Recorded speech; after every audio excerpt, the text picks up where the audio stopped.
Oh, Marc-André, il a quel problème? On dit Ter Stegen veut jouer finale de Ligue des Champions cette année.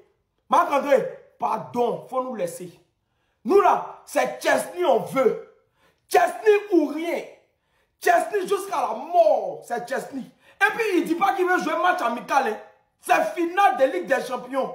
Nous on veut, capitaine, il faut rester sur le banc. Tu as envie de blesser, il faut te reposer. Marc-André, tu n'es plus... Chesney a pris notre cœur. Actuellement là, Chesney a cœur de tous les Barcelonais dans sa main. C'est Chesney on veut.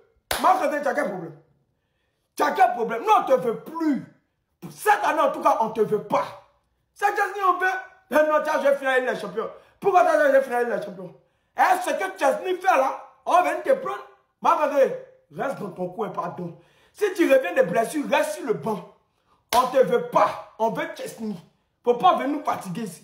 Chesney a pris notre cœur. Actuellement, nous tous, on est amoureux de Chesney. On aime Chesney. Chesney ou rien. Jusqu'à la gare. En toute honnêteté, je pense que Antifric a fait Zamou. Qu'est-ce qu'il a donné à Ferran? Le gars, il est devenu fort. Mais c'est pas tous les jours, hein. Souvent, il nous rappelle qui il est. La personne qui a dit Molo Molo poulet devient quelqu'un là, c'est différent, Torres, c'est pas. Mais qu'est-ce qu'il a mangé le requin ces derniers temps? Autant quand il est titulaire, on dirait qu'il a pas lu. Mais quand il sort du banc, c'est Messi Prime. Cette saison, son temps de jeu n'est même pas élevé. Mais il a quand même 13 buts. Ferran le vaurien, Ferran le nulard, Ferran le requin en rue. C'est lui qui marque des doublés par ici et par là. Hier face à l'Atlético, il est rentré, il a mis doublé. D'abord, il a mis une superbe tête sur une passe de Rafinha téléguidée. Rafinha a aussi son pied là, c'est télécommande ou bien. Déposer le ballon sur la tête de Ferran comme ça. Il a eu le geste juste. Ensuite, après une récupération de Rafinha à la 90+6, le gars presse. Il a mis le ballon petit filet. Il y a quelques mois, si tu m'avais dit que Ferran allait marquer 2 doublés d'abord face à Dortmund et à l'Atlético pour nous sauver, je n'allais pas croire. Je n'allais pas y croire. Ce qui me fait réaliser que ma perception de Ferran a changé, vous savez c'est quoi? C'est que souvent, tellement Lewandowski fout la merde, fout la rouille. Je me dis, hé, Ferran peut venir aider. On le voit toujours comme un vaurien. Et souvent, il nous fait du bien. Souvent, quand Lewandowski fout la rouille, là, il nous fait du bien. Je n'aurais jamais pensé dire ça. Ouais, vraiment, Antifric fait des miracles. Adam, Dortmund en maillot blanc. Ou bien je vois mal. Adam, Dortmund porte jaune noir. Dans quelle position il va dans maillot blanc? Dortmund, on va, ça dit, changer le maillot. C'est vrai, on va vous gagner. Mais on ne veut pas vous traumatiser. Changer. Ce maillot-là, même si on a vu sur un supporter au stade, ce maillot que je vois. Et quand nous on voit une équipe qui porte maillot blanc, c'est comme si tu as insulté notre président, nos joueurs, notre club, on est énervé. Quand on voit maillot blanc, on devient bizarre. Demandez au Real de voleurs, à la voleur. Demandez à toutes les équipes qui ont porté maillot blanc. Dortmund, changez le maillot blanc dès maintenant. C'est le moment de changer le maillot blanc. Nous, on prévient d'abord. Tous les jours, nous, on prévient. Continuez dans votre affaire de jaune noir. Continuez dans votre affaire de jaune noir. Dortmund, enlevez le maillot blanc là. Hein? Si vous insistez, qu'on voit ça sur même un de vos supporters, vous êtes mort. Voici notre joueur le plus incompréhensible. Hier, sa première mi-temps, tu avais envie de prendre sa main pour l'envoyer en Arabie Saoudite. Tellement qu'il a fait des choses incroyables. Il a raté des contrôles simples, raté des occasions simples. 50 touches de balle avant d'armer sa frappe dans la surface. Il y a un moment, il a mis une frappe sur la barre et juste derrière, Julian Alvarez est parti ouvrir le score pour l'Atlético. Toutes les choses faciles en première mi-temps, il les a toutes ratées. À croire que quand c'est facile, ça ne lui plaît pas et quand c'est difficile, c'est ça, il aime. En deuxième mi-temps, on a cru voir le Lewandowski du Bayern. Lewandowski qui avait marqué un quintuplé en 9 minutes. D'abord, c'est une super passe d'Inigo Martinez. Une passe digne d'un milieu de terrain qui a appris à l'école d'Iniesta. Lewandowski est entouré d'au moins 3 joueurs, 3 défenseurs de l'Atlético. Mais je ne sais comment. Il a réussi à se retourner et en glissant, en taclant, il a mis la balle dans le petit filet de Oblak. Franchement, je n'arrive plus à te comprendre. Tu es fini ou tu n'es pas fini? Ou bien ton fini là, tu choisis. Autant les actions simples, il les rate, mais quand c'est difficile, quand tu es entouré d'au moins combien de défenseurs, c'est là que tu te transformes en Spider-Man. Son agilité pour se retourner, pour armer sa frappe, alors qu'on vient de nous marquer le deuxième but. Ah, Lewandowski, toi tu fais exprès. C'est exprès tu fais. Tu peux faire ce genre d'enchaînement là et tu nous donnes des palpitations chaque match. Franchement, on a beau dire ce qu'on veut de lui. Il rate, ralentit le jeu. Mais c'est un grand numéro 9. Actuellement, 39 buts. Quand tu regardes ses stats, tu vas dire qu'il fait une saison incroyable. Oui, au niveau des stats, il fait une saison incroyable. Mais dans le jeu, on sait qu'il peut faire encore plus. Parce qu'avec toutes les occasions que le Barça se procure, normalement, il doit finir à plus de buts que ça. Actuellement, pour la course au Pichichi, il est à 22 buts et Mbappé est à 20 buts. Alors qu'en début de championnat, il avait mis une vitesse à Mbappé incroyable. Il est temps de te réveiller, Robert. Il est temps de réveiller le Robert 2020 qui sommeille en toi. Ce qui est sur l'année prochaine, on va t'accompagner en Arabie Saoudite. Ça, c'est clair. Ça, c'est clair. Il n'y a même pas de doute même. tu vas te reposer un peu. Hein. Tu peux aller trouver Ronaldo là-bas. Voilà, vous allez voilà, tu vois ce que je dis. Vous allez jouer un peu avec les chameaux ensemble. Mais s'il te plaît, pour la fin de saison, je t'en supplie, fais quelque chose de bon.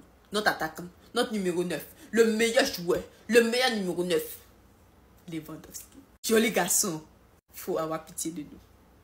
Merci. Visca Bassa. Griezmann, ça a juste une chose, t'es une sale merde. Griezmann, t'es une grosse merde. Toi et ton club pourri et ses mauvaises intentions. Avec vos consignes de faire des fautes intentionnelles, de casser le rythme. Quand j'avais vu cette vilaine faute et que Griezmann s'en était tiré sans carton, ça m'avait mis en colère. Parce qu'il était archi en retard et la faute était archi intentionnelle. Bah, vous voulez voir la conclusion? Marc Casado s'est blessé au genou suite à cette action avec Griezmann. Il a joué 40 minutes en serrant les dents pour ne pas forcer un changement après l'absence de Frenkie de Jong. Il devrait être absent les 2-3 mois. En gros, c'est une fin de saison pour lui. C'est une fin de saison à cause de cette grosse merde qui n'a jamais gagné la Liga, à cause des principes de jeu de l'Atlético, à casser le rythme, à faire des fautes intentionnelles, à jouer bloc bas. C'est pour ça que moi je respecterai jamais ce club et que je les insulterai. C'est des méchants garçons l'Atlético. J'espère que cette défaite t'a bien fait mal. Et moi, ce qui me fait plaisir, c'est que t'as jamais gagné la Liga de ta vie. Et que l'année où t'es venu au Barça, c'est l'année où l'Atlético a gagné la Liga. Inigo Martinez souffre d'une inflammation au ménisque latéral du genou droit et devrait être absent 2-3 semaines. Donc Casado et Bernal qui se sont fait une grosse blessure cette saison. Rendez-vous la saison prochaine, les gars. Enfin bref, sinon vous les gars, vous en pensez quoi? Ramenez-vous sur Snap, on s'ennuie.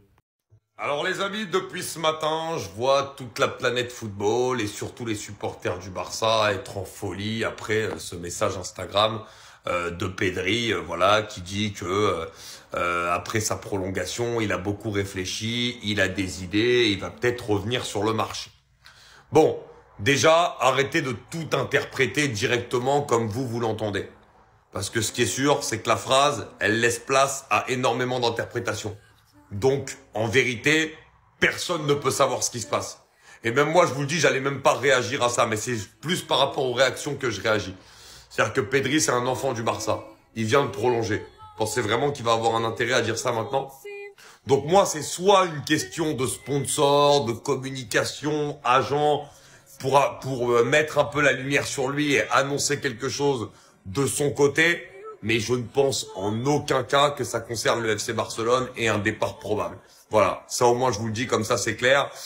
Et après, c'est vrai que malgré tout, en termes de communication, bah, bien sûr, ça va laisser place à des interprétations, mais vous savez, aujourd'hui, ces joueurs-là, surtout Pedri, ils ont des entourages très intelligents, ils savent ce qu'ils font. Donc à mon avis, s'il y a eu un truc comme ça, c'est pour annoncer quelque chose de gros pour Pedri, mais pas dans le sens d'un départ d'un club ou quoi que ce soit. Peut-être quelque chose qui va monter, une marque, je ne sais pas. Mais voilà, il faut pas se faire avoir en tout cas dans la communication par ce jeu-là. Les gars, cette fin de saison pour Casado peut nous faire énormément de mal. Beaucoup de personnes n'ont pas compris pourquoi je me suis autant énervé sur le contact de Griezmann avec Casado. En vous remettant dans le contexte, Griezmann fait une faute intentionnelle en sachant qu'un joueur du Barça avait mis une béquille juste avant qui n'a pas été sifflé et Griezmann entre guillemets l'a rendu. Sauf que pas de bol, il le blesse. Quand en plus tu rajoutes le fait que c'est un joueur qu'on a payé des millions et qu'il a floppé dans mon club, bien évidemment que je vais pas le porter dans mon cœur. En bref, nous avons donc perdu les deux remplaçants à ce poste, Bernal et Casado, et il faudra une doublure à notre Frenkie de Jong pour qu'il puisse finir la saison.